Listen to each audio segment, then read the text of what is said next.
Olá! Com esse vídeo, iniciamos a primeira temporada de uma série de entrevistas que serão postadas aqui no canal Ad Infinito.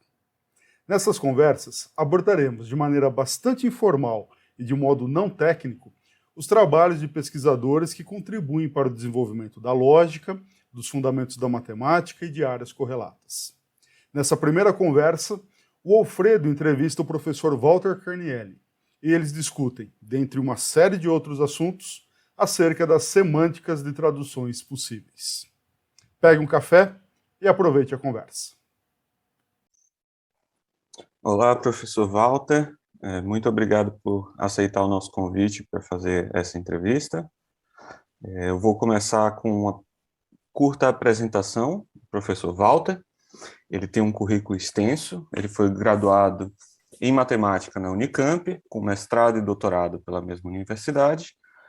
Ele também foi pesquisador de pós-doutorado na Universidade da Califórnia e na Universidade de Münster e na Universidade de Bonn. Ele é professor titular da Unicamp e foi, por alguns mandatos, diretor do Centro de Lógica, Epistemologia e História da Ciência, o CLE, e ele é atualmente pesquisador no Laboratório de Ontologia Aplicada do Conselho Nacional de Pesquisa da Itália, em Trento. A sua pesquisa abrange uma variedade de temas, como fundamentos da computação, lógicas não clássicas, combinações lógicas e combinatória infinita. O tema que nós abordaremos nessa entrevista é, de acordo com as palavras do professor, algo que ele teve muito prazer em desenvolver. Trata-se de uma proposta semântica alternativa às semânticas algébricas, ou seja, tabelas de verdades e similares que nós vemos aqui no canal, úteis para dar conta de famílias de lógicas não clássicas. Então eu vou começar com a seguinte pergunta. A semântica de traduções possíveis, que é a sua proposta, que é o tema dessa entrevista, é uma semântica alternativa para lógicas paraconsistentes. Você poderia começar explicando para a gente o que são lógicas paraconsistentes? Alfredo, antes de mais nada, eu que agradeço a você pela entrevista, é uma satisfação, você foi meu estudante de mestrado, né? E depois, logo em seguida, doutorado, nem terminou o mestrado, já passou para o doutorado. Eu tenho uma enorme satisfação em ver que me dizer aqui nessa entrevista que você foi um excelente estudante e agora se tornou um pesquisador, é um colega, é um excelente pesquisador, uma pessoa que eu respeito muitíssimo e que conhece muito da área que é a minha, e eu tenho um grande orgulho e satisfação de saber que eu comecei a te botar uma brasinha, né, que logo pegou fogo, porque tinha muito material, e eu agradeço você por isso. Eu só queria complementar que eu ainda também sou professor e pesquisador da Unicamp, simultaneamente com o Laboratório de Ontologia Aplicada de Trento. Eu continuo na Unicamp, tenho orientandos em mestrado e doutorado no Departamento de Filosofia e continuo como pesquisador do Centro de Lógica. Tá? Só para complementar aí. E agora, indo para a sua pergunta, né, um pouco mais diretamente. De fato, você mencionou a semântica de traduções possíveis, que eu acho que é uma coisa bem interessante que me ocorreu a um certo momento e veio sendo desenvolvido lentamente e depois com a ajuda de outras pessoas, que eu vou comentar logo mais, mas ela se aplica às lógicas paraconsistentes, né? Que são, então, o seguinte: as lógicas paraconsistentes é uma maneira racional de abordar a irracionalidade. Melhor dizendo, é uma maneira racional de abordar a contradição, né? Em geral, as pessoas pensam o seguinte: se tem uma contradição em alguma coisa, você se contradiz, então está errado, você é maluco, aquela coisa é contraditória, então não rola. De fato, a contradição pode servir como um stop, um sinal de parada, né? Na matemática, na hora que você encontra uma contradição, tem a famosa prova por redução ao absurdo, por exemplo. Quando você encontra um absurdo, uma contradição, você para e diz: peraí, calma lá. Alguma coisa está errada, vamos voltar, vamos refazer. Essa é uma atitude correta, mas veja bem, a lógica clássica não nos manda parar na placa de contradição ou de absurdo. Ela fala para você pular no abismo. Ela diz para você fazer o seguinte: a partir de uma contradição, deriva qualquer coisa. Então, a lógica clássica fala para você, chegou na ponta do abismo, onde tem uma contradição ou um absurdo, dê um passinho à frente. Entendi. Percebe? Certo. Então, o que é a lógica paraconsistente? Ela fala, não, vamos revogar essa racionalidade, isso não está correto. Vamos fazer como todo mundo faz, como os matemáticos fazem, como os filósofos fazem, como a raça humana faz, como um gato faz. A hora que acha uma coisa contraditória, o gato não deduz que na frente dele tem uma terra de leite e mel. Ele deduz que vamos voltar para trás, que alguma coisa não deu certo. Vamos parar para avaliar onde que nós Vamos estamos. avaliar. Você é bonzinho com o gato, depois você joga um pouco de água no gato, ele diz, peraí, alguma coisa não rolou bem aqui. Ele não deduz coisa nenhuma, ele não dá o passinho à frente. Então, só para terminar, a lógica paraconsistente é uma revisão, eu diria até, na verdade, uma revisão soa que parece que é uma coisa revolucionária, que está construindo coisas novas. Não é isso, é uma expansão. Eu diria melhor do que uma revisão, é uma expansão do raciocínio clássico para que te permita uma atitude flexível perante o absurdo, perante a contradição. Que flexibilidade é essa? A mesma flexibilidade que todo mundo usa, até os gatos, os matemáticos e os filósofos. Volte para trás, reveja e repense, mas não dê um salto à frente no abismo. Entendi. Então, as contradições, elas não são desejadas, porém, é importante saber lidar com elas e não simplesmente trivializar o sistema. Isso se relaciona com o que eu tinha pensado como uma segunda pergunta, que é algo que você coloca no artigo Many-Valued Logics and Plausible Reasoning. Você faz uma distinção entre inconsistências locais e globais. Você poderia, então, explicar para a gente o que seria essa distinção entre inconsistências locais e globais, que eu acho que tem, inclusive, relação com o que caracteriza as lógicas paraconsistentes. Posso sim. Esse artigo é de 1990, né? Ele é bem, acho que é mais velho que você. Do ano do meu nascimento. Bom, então, nasceram juntos, você e a ideia, no mesmo ano, pelo menos, das manuscritas e traduções possíveis. Né? Então, é uma coisa antiga que eu tenho para comer. Esse artigo, na verdade, foi o primeiro momento em que eu pensei nessa história. Depois eu vou dizer por que eu pensei, mas antes eu vou falar um pouco da inconsistência global e local. Um pouco em termos coloridos, do jeito que eu gosto de fazer. Né? Acho que eu nasci com uma veia poética que ficou ainda latente lá dentro, poética e literária. Gosto das minhas metáforas, pelo menos eu gosto. Okay. Então, eu vou pensar o seguinte, o que é a história de inconsistência global e local? Suponha que você está cultivando uma planta, um limoeiro, planta de limão, linda planta de limão. Aí, algumas folhas têm bichos, pulgões. Limoeiro dá muito pulgão. Pulgão é um bichinho pretinho, assim, tragando a sua planta, o seu limoeiro tem pulgão. Você não corta o limoeiro fora, você corta as folhas, tira as folhas. Tá? Então, as folhas do limoeiro, que estão com bicho, com pulgão, pode pensar como uma contradição, uma inconsistência local. Quer dizer, não é que a planta inteira está tomada.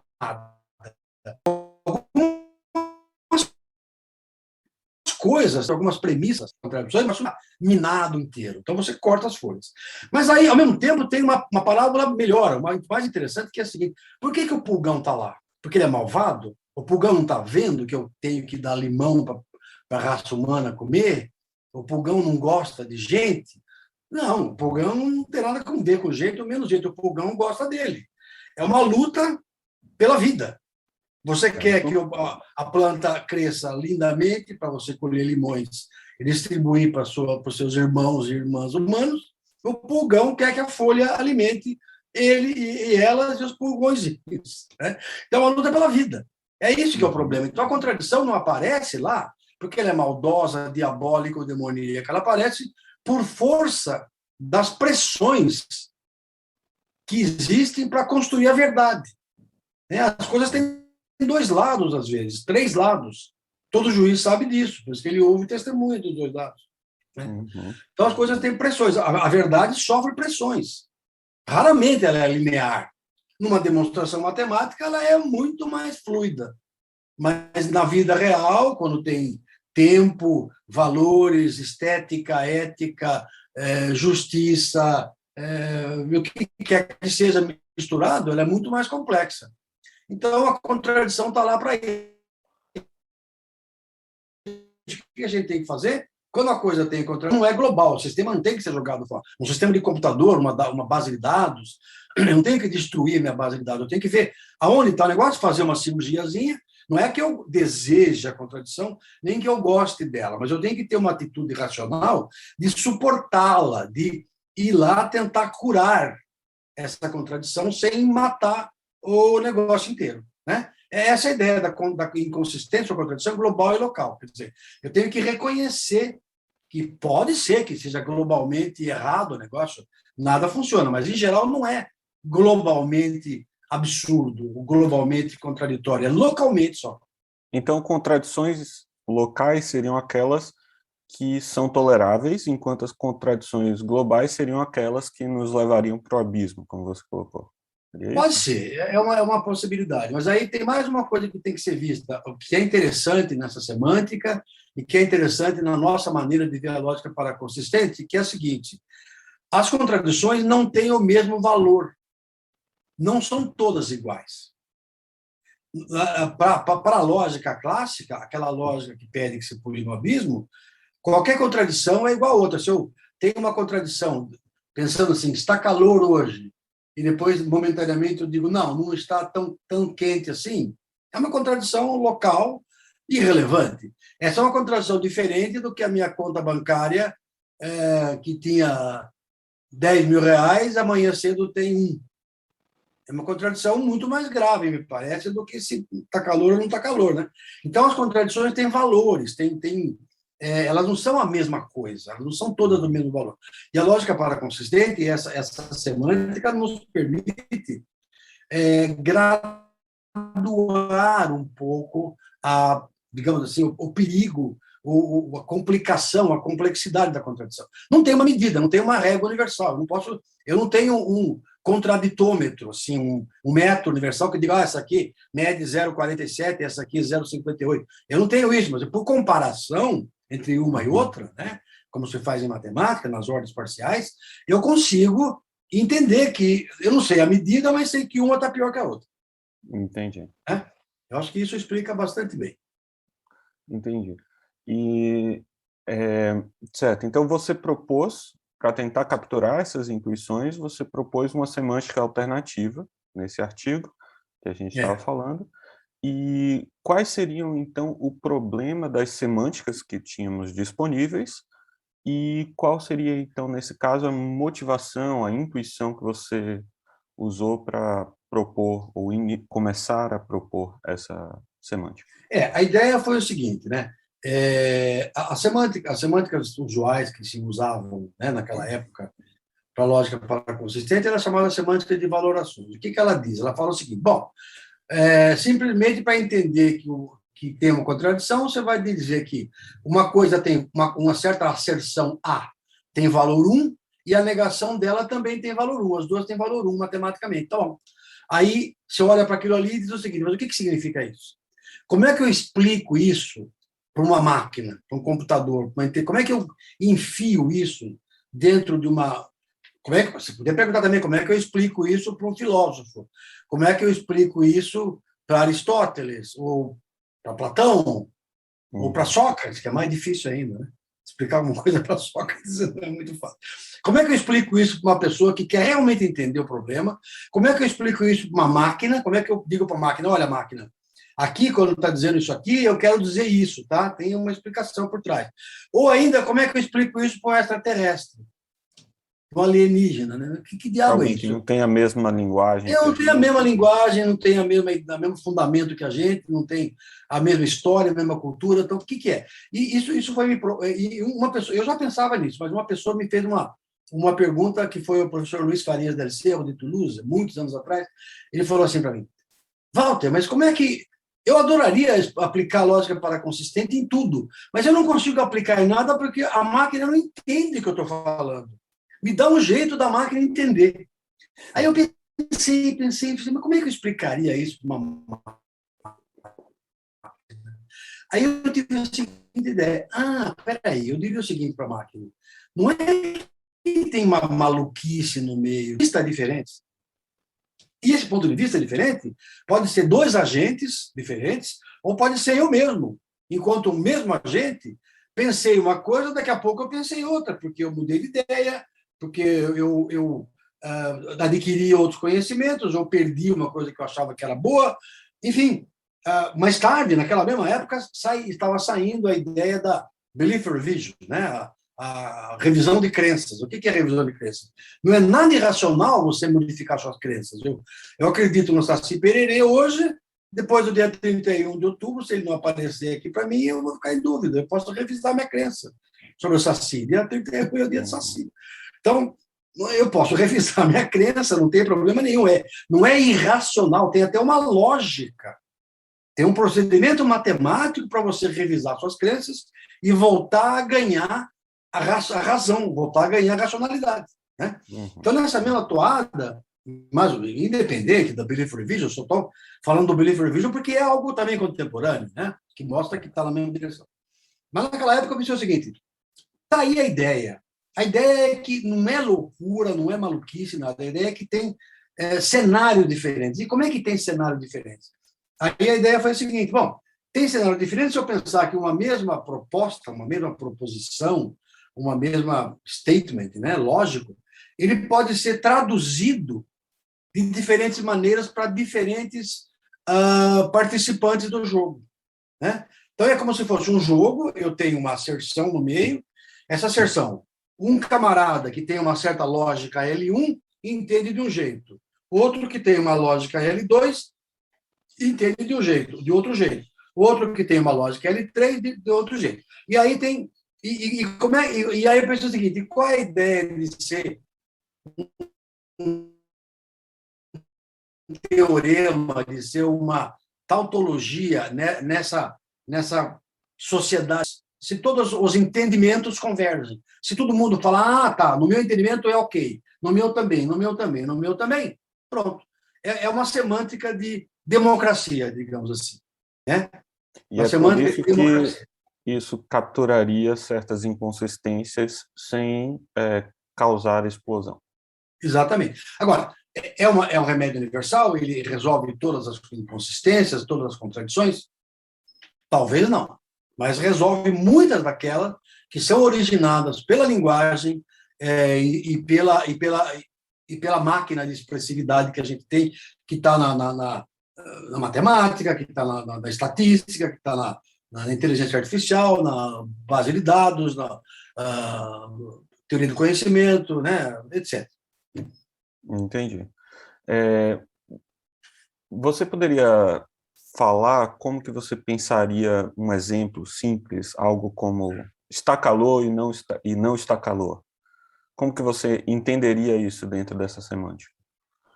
Por exemplo, se eu digo assim, eu próprio disse para o Alfredo, está calor, de fato, hoje, agora está aqui em Campinas, sei lá, 27 graus, mas está começando a entrar um ventinho meio frio pela janela. Então, eu digo, está calor, daqui a 10 minutos eu falo, não está calor. E como é que eu próprio avalio a minha atitude? Eu fiquei louco nesses últimos 10 minutos? Pode ser, ninguém vai conseguir demonstrar que sim, nem que não, mas eu penso o seguinte, eu mudei de ideia porque o vetor estava para cima, agora está para baixo, né? O calor estava em viés de alta, ele começou a ficar em viés de baixa. Entendi. Então você vai entender isso a partir da ideia de que existem dois agentes. No caso, exato, seriam dois agentes, seria um eu do passado e um eu do futuro. Eu número 1 e eu número 2. Pode ser que seja simultâneo. Não preciso nem pensar no tempo. Eu posso simultaneamente dizer, tá ou não tá? Porque eu de um lado aqui, eu consigo me avaliar em dois, né? Como dizia o Walt Whitman, né? O famoso As Folhas de Grama, né? Eu não tem problema comigo. Eu aguento a contradição. Eu sou multitudes.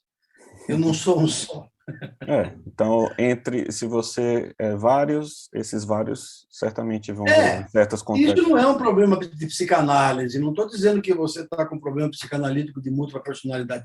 Você está avaliando a sua razão. E a mesma coisa pode acontecer no banco de dados. O banco de dados recebeu informação de A e informação de B. Pelo A veio uma coisa, pelo B veio outra. Não dá na mesma. Bom, tem uma incoerência, tem uma contradição. O cara tem duas mães, por exemplo, né? Acontece frequentemente, o cara tem duas mães. Isso costuma acontecer na aeronáutica, sistemas críticos, né? Sistemas críticos que às vezes você quer determinar se o avião está embicado para baixo ou para cima, ou qual é a velocidade do avião, e você usa dois métodos. E às vezes, por algum motivo, por algum tipo de falha, um vai dizer uma coisa, outro vai dizer o contrário, e você tem que saber lidar com isso no sistema do avião para não fazer com que, ele está dizendo que ele está muito rápido e muito devagar. Então, você pula no abismo? Aliás, a propósito... Você tenta fazer alguma coisa para tomar alguma atitude, sabendo que existe essa contradição e manter o avião, ou tentar manter o avião estável. A propósito, uma coisa interessante, na época eu estava em Toulouse e era o co-orientador do Mamed Lima Marques, que agora já é professor e é pesquisador, aposentado, mas continua trabalhando. E na época ele estava fazendo um doutorado e a ideia da paraconsistência foi usada num sistema que ele propôs, chamado Salomé, que era um sistema embarcado, que na França, lá em Toulouse, tem muita indústria de aeronáutica, eles usaram, pelo menos em tese, esse negócio para tomada de decisões, exatamente o que você está falando, para tentar fazer um sistema mais robusto que aguentasse o problema das decisões contraditórias na aviação. Das informações, né? Das informações contraditórias. Tem uma passagem que me chamou a atenção, e a gente já chegou a conversar sobre isso. Essa foi uma ideia profundamente desenvolvida junto com o João Marcos, que também hoje é um pesquisador importante, e também com outros colaboradores. E nos resumos da tese de mestrado dele, que foi feita junto com você, ele faz uma interessante analogia com a pedra de Roseta, né? E que foi fundamental para decifrar as línguas usadas no Egito, né, no Egito Antigo. E você poderia nos ajudar a entender como que estabelece a relação entre essa semântica de traduções possíveis e esse caso da Pedra de Roseta?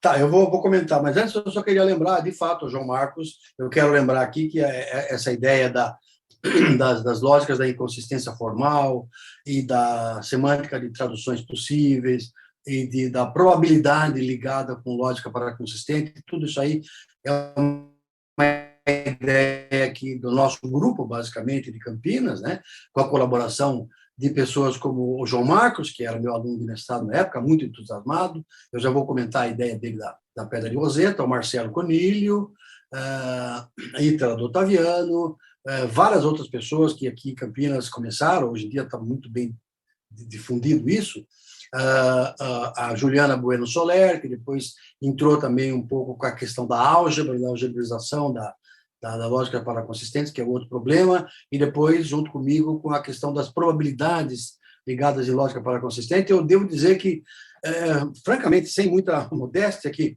o nosso grupo de Campinas reviveu a questão da paraconsistência, que ela iria estar, não vou dizer que ela está morta, mas iria estar sonolenta lá, num canto, né? E a gente resolveu reprogramar, repensar, retomar, revisitar tudo isso aí, e demos uma nova roupagem, uma nova maneira de ver, filosófica, semântica, e tudo que resultou em teoria de conjuntos novos, teoria de probabilidade, semântica, interpretações filosóficas, tudo isso graças a esses colaboradores que eu mencionei, e muitos outros, que eu não vou lembrar agora todos, nem dá tempo de falar, mas a ideia do João Marcos era a seguinte, é uma ideia bacana, que ele pensou, acho que ele visitou o museu, e viu a Pedra de Roseta. A Pedra de Roseta é uma pedra que estava no Egito, e que foi achada... em Londres hoje, né? Está em Londres, no museu, no Museu de Londres. E no British Museum, né? E você vê lá uma pedrinha, não é nada grave, é uma pedrinha de 1,5 metro de altura, nem isso. E tem um monte de coisa escrita em umas línguas diferentes. E o João Marcos falou o seguinte, peraí, a ideia da pedra foi que todo mundo queria descobrir o que significavam os hieroglifos, né? A escrita hieroglífica dos egípcios todo mundo via aquilo ali, tinha um monte de exemplos, tal, um passarinho, uma cobra, um solzinho, não sei o quê, mas o que significa aquilo? Ninguém sabia como decifrar, né? Não é uma língua falada, nem não é um ideograma, é uma outra maneira é hieroglífica, é outra maneira. E aí descobriram essa pedra, e a pedra tinha um texto escrito em demótico, né, que é um grego antigo, um outro escrito em copta, que é a língua dos egípcios cristãos, né, que são antiquíssimos, estão lá desde o começo do cristianismo, até hoje eles estão lá no Egito, e eles têm essa língua escrita, a língua copta, e tem esse negócio em hieroglífico.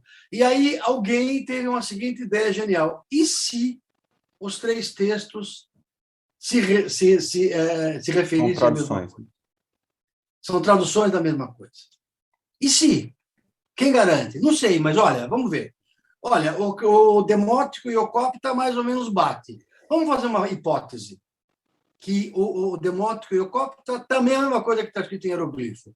Então agora tem uma chave, né? Veja, é uma ótima ideia, porque significa que uma coisa que você não sabe o que é, se você traduz para o copta, para o demótico e para digamos, não precisa nem traduzir para o hieroglifo, que ele é o problema.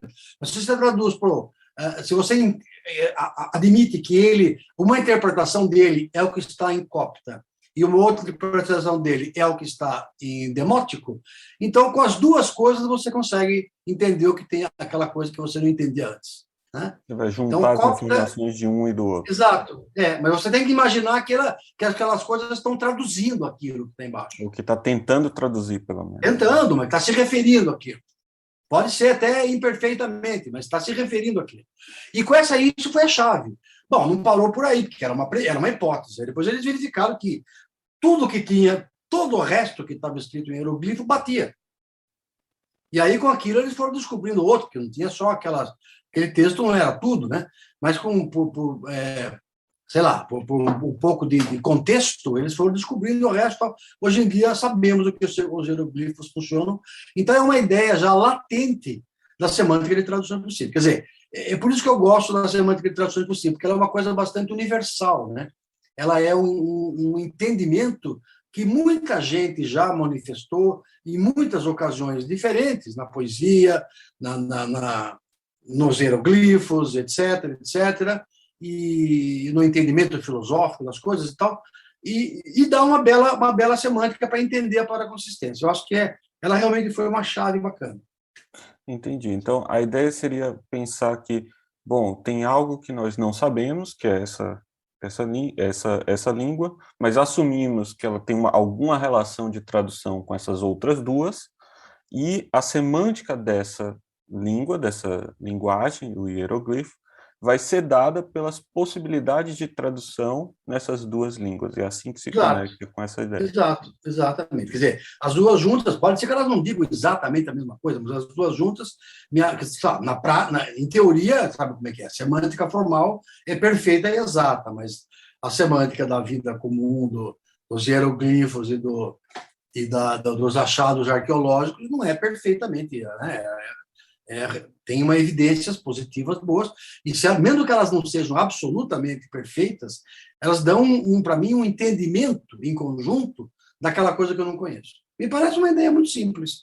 E é bacana a gente conseguir escrever uma semântica formal, né? Aí é um outro problema, né? É um problema mais complexo. Você sabe, quando você formaliza alguma coisa, fica sério, né? O negócio fica complicado. Você tem que fazer bem feito, tem que ser absolutamente coerente, tem que ser claro, tem que ter completude, tem que demonstrar completude, blá, blá, blá, blá, blá, blá. E a gente aí pegou essa coisa e foi para a parte técnica e saiu, né? Saiu tudo direitinho. Legal.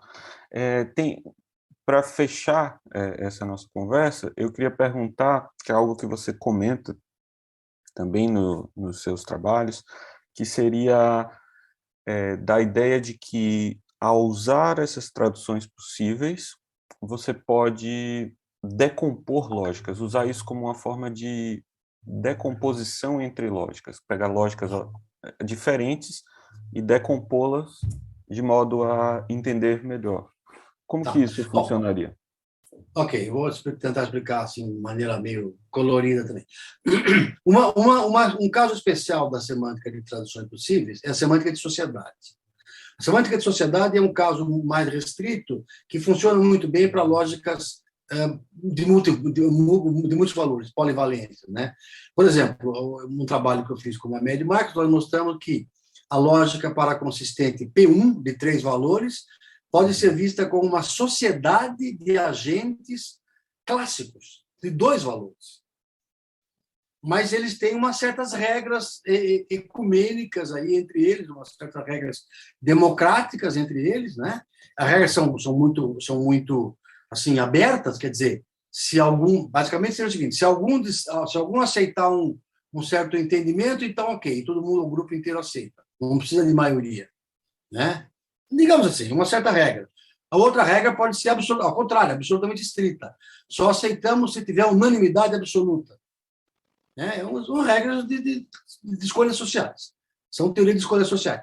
Então, aplicando escolhas sociais nessa semântica, a gente consegue mostrar que uma lógica polivalente pode ser entendida como um conjunto de agentes clássicos, bivalentes.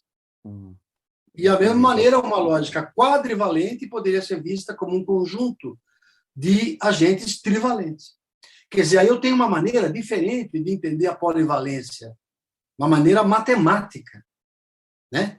Que tem alguns autores que rejeitam a multivalência, dizem que isso não é bem o espírito de uma lógica, etc. Mas fazendo assim, com esse mecanismo, a gente consegue mostrar que tem uma maneira matemática, tem uma ponte matemática de ir de 2 valores para 3, sem precisar quebrar paradigma, sem precisar jogar tudo fora. E essas decomposições, elas são únicas? Existe algum tipo de noção de primaridade, né? De ser... Exato. Aí que está. Essa ideia depois foi muito mais elaborada num livro que a gente escreveu, Marcelo, eu, Dov Gabay, Cristina Cernadas, Paula Gouveia e o João Rasga. É um livro chamado How to Cut and Paste Logics, né? Como fazer cut and paste de lógicas, como decompor compondo e decompondo lógicas. Um livro que saiu na Springer, bastante complicadinho, bastante pesado do ponto de vista... Não é muito, mas para a maioria das pessoas vai achar pesado do ponto de vista matemático.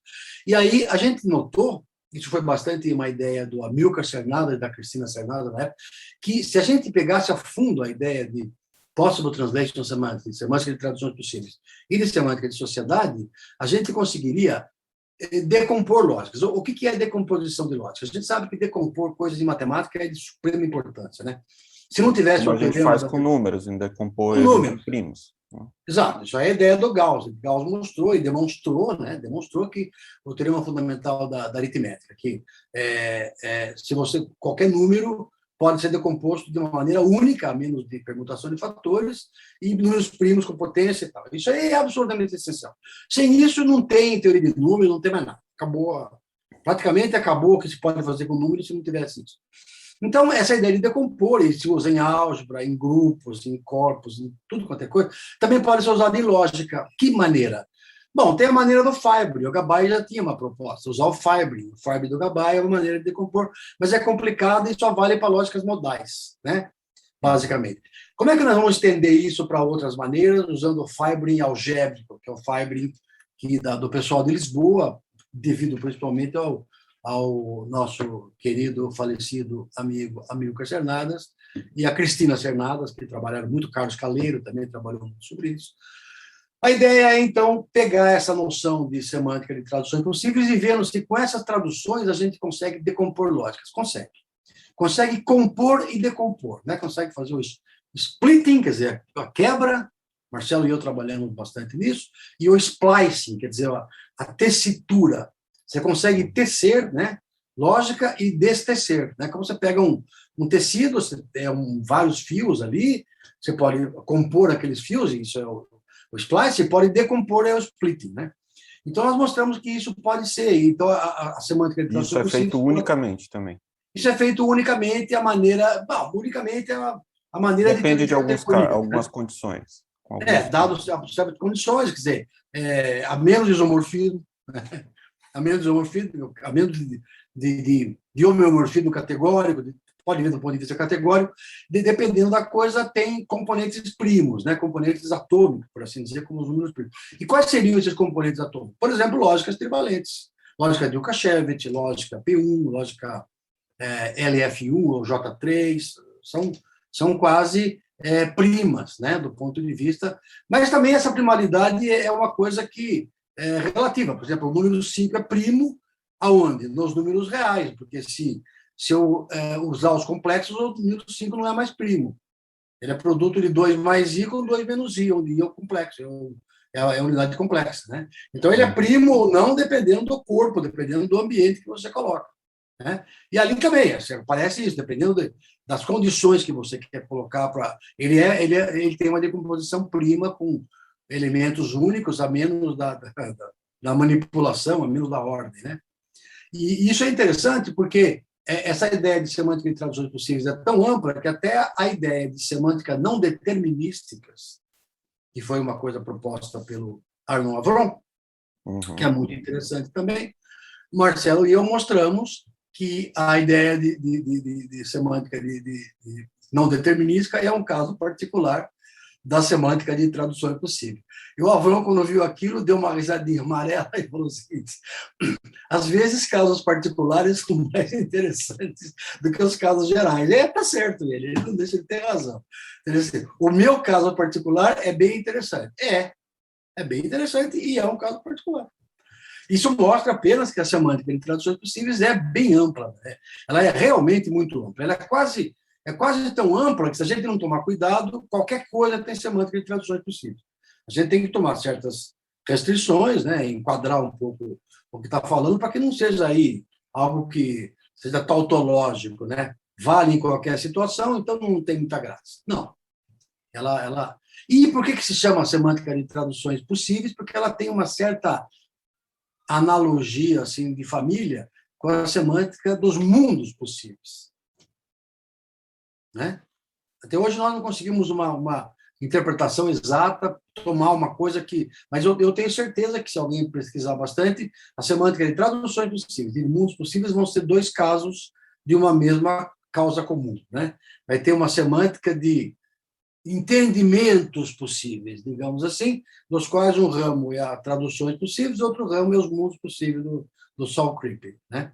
Então, ela tem um paralelo, não é muito igual, mas é análogo, lembra a semântica de mundos possíveis, né? Não estou dizendo que seja a mesma coisa, nem nada disso. Tem um parentesco. E qual que seria o futuro? Quais são as aberturas de pesquisa que você enxerga para a semântica de traduções possíveis? Tá. Bom, você está me perguntando qual é o futuro que eu vejo para a semântica de traduções possíveis. Quais são os possíveis trabalhos a serem feitos? O que tem para pesquisar sobre isso? Tá, eu vejo, digamos assim, mais o futuro ligado à perspectiva da paraconsistência, enquanto filosofia, enquanto método de trabalho, do que propriamente a semântica de traduções possíveis. A semântica de traduções possíveis, ela vem a reboque, né? A hora que eu tenho uma lógica, eu posso buscar uma semântica e vou sempre, no nosso caso, naturalmente, nós vamos correr atrás da semântica de traduções possíveis, né? Não é a única maneira, mas nós vamos procurar essa daí. Tem outras maneiras, tem a estrutura de twist também, que o Marcelo e eu trabalhamos, mas a estrutura de Fidel, de twist é mais interessante, mais indicada aí. Tem várias outras maneiras de fazer isso, mas eu diria que a paraconsistência, essa atitude de se livrar desse passo no abismo, né, da lógica clássica, e ter uma atitude lógica mais cautelosa, que, porém, além de cautelosa, ela expande o paradigma clássico. Quer dizer, eu não estou cortando nada da lógica, eu não estou cortando nenhum... Se eu cortar a lógica, eu tenho que cortar a matemática. Se eu disser, não vale a lei, não sei do quê, e tal, eu vou cair num dilema parecido com o intuicionismo. Eu vou ter que reconstruir uma matemática com outras bases, que é muito penoso, muito complexo, e vou precisar de mais alguns milhares de anos, né? Não acontece isso da noite para o dia. Então, a ideia não é cortar nada, a ideia é estudar em que condições eu estou eu estou usando os mecanismos da lógica, por exemplo, como esse mecanismo da chamada lei da explosão, né? A lei da explosão, quer dizer que a partir de uma contradição eu pulo um abismo e derivo qualquer coisa, e eu não vou pular no abismo, e em alguns casos eu vou. O que a lógica, as lógicas da inconsistência formal pregam? Elas pregam que os statements, os juízos, tem dois tipos, tem juízos consistentes e inconsistentes. Juízos consistentes são aqueles muito duros, são aqueles como o meu password, a minha senha de qualquer coisa, a minha senha do banco, do Google, do que quer que seja, eu tenho que respeitar exatamente se ela é maiúscula, minúscula, etc., a ordem das letras e tal, exatamente como né? Ou uma teoria matemática que já é usada há séculos e está sempre... Ou uma teoria não parece matemática, ter nenhum problema. a geometria, exato, a aritmética é aparentemente muito bem consistente. Não, embora Gödel tenha demonstrado que eu não consigo demonstrar que a aritmética é consistente, isso não quer dizer que ela não seja. Uhum. Só quer dizer que não, Só não posso demonstrar, mas não posso tudo demonstrar. indica que ela é. Tudo indica que ela, ninguém achou nada errado até agora, nenhuma ponte caiu, não por causa da aritmética. Nenhum prédio caiu por causa da aritmética, nem um avião caiu. Nada aconteceu por causa da aritmética, só por causa da incompetência da raça humana, ou da maldade, ou enfim. Tem bons motivos para achar que não existem inconsistências. Tem bons motivos para achar que a aritmética é consistente. Então, a aritmética é tomada como consistente, tá bom. As senhas das coisas também. Agora, uma teoria sobre, sei lá, o belo e o bem pode ser um pouco mais fluida. Ou coisas na fronteira, né? Na fronteira da física, na fronteira da neurociência. A física, exatamente. É uma teoria. Ou então o meu juízo, não a respeito de um password, mas a respeito, se eu vou na internet e procuro a palavra pássaro e escrevo com S só, o sistema vai saber o que eu estou fazendo, que eu estou querendo falar pássaro com 2 S, vai me dar as respostas. Mas se eu colocar, a minha senha for pássaro, tiver 2 S, se eu colocar um S só, não há maneira dele resolver. Então, a senha é consistente, ela não admite contradições. Uma busca na internet, por exemplo, ou uma teoria mais fluida, é não consistente. Ela permite fluidez. Ela é quase que ela fosse feita de borracha, né? Ela sustenta, ela aguenta as pressões do contraditório. Uma coisa, eu sempre gosto de dar esse exemplo, uma coisa consistente é como se algo é feito de cristal. Ele é muito belo, muito rígido, mas se você apertar, ele quebra. Né? É basicamente isso. Então, eu vejo que essa atitude filosófica, quanto mais a gente estude, quanto mais a gente mostre que tem modelos matemáticos interessantes, que tem interpretações filosóficas interessantes, que tem usos interessantes, como o uso na lógica possibilística e na teoria da probabilidade, que é uma coisa que eu tenho feito mais recentemente. Quanto mais a gente mostra isso, mais as pessoas acham bacana aplicar. E hoje em dia tem muita, mas muita mesmo. Eu colecionei, na última conta que eu fiz, pelo menos uns 130 artigos de tudo quanto é de engenharia, computação, entendimento, base de dados, tudo quanto é coisa, ontologia, lógica da descrição. Tem realmente muita coisa onde as pessoas falam assim, aqui uma proposta para consistente para tal coisa. Uma proposta para consistente para isso, para aquilo. Né? Até no que eu vou trabalhar agora, ontologia formal, já tem bastante gente propondo isso. O uso de paraconsistência para tentar amenizar o risco de rupturas por causa de uma pequena contradição que é apenas local, que pode ser resolvida localmente. Então, tem muita coisa que pode ser feita. Eu diria que tem um grande futuro. Eu realmente fiquei surpreso. Se você procura, se qualquer pessoa procurar, vai ver que tem muita coisa acontecendo. Algumas são boas, algumas são menos boas, algumas são repetitivas, algumas são inúteis. Isso é outra coisa, é outro problema, né? Mas está lá e estão usando. Então, eu acho que estão tentando. de traduções possíveis vem a reboque. Tá. Então, muito obrigado, professor, muito obrigado pela essa entrevista, obrigado pelos esclarecimentos e pelo seu trabalho. Até uma próxima. Muito obrigado. Muito obrigado a todos que estão assistindo, e eu vou tentar colocar alguns links ligados à pesquisa do professor Walter aqui na descrição do vídeo. Muito obrigado e até o próximo. Muito obrigado a você. Parabéns pelo trabalho.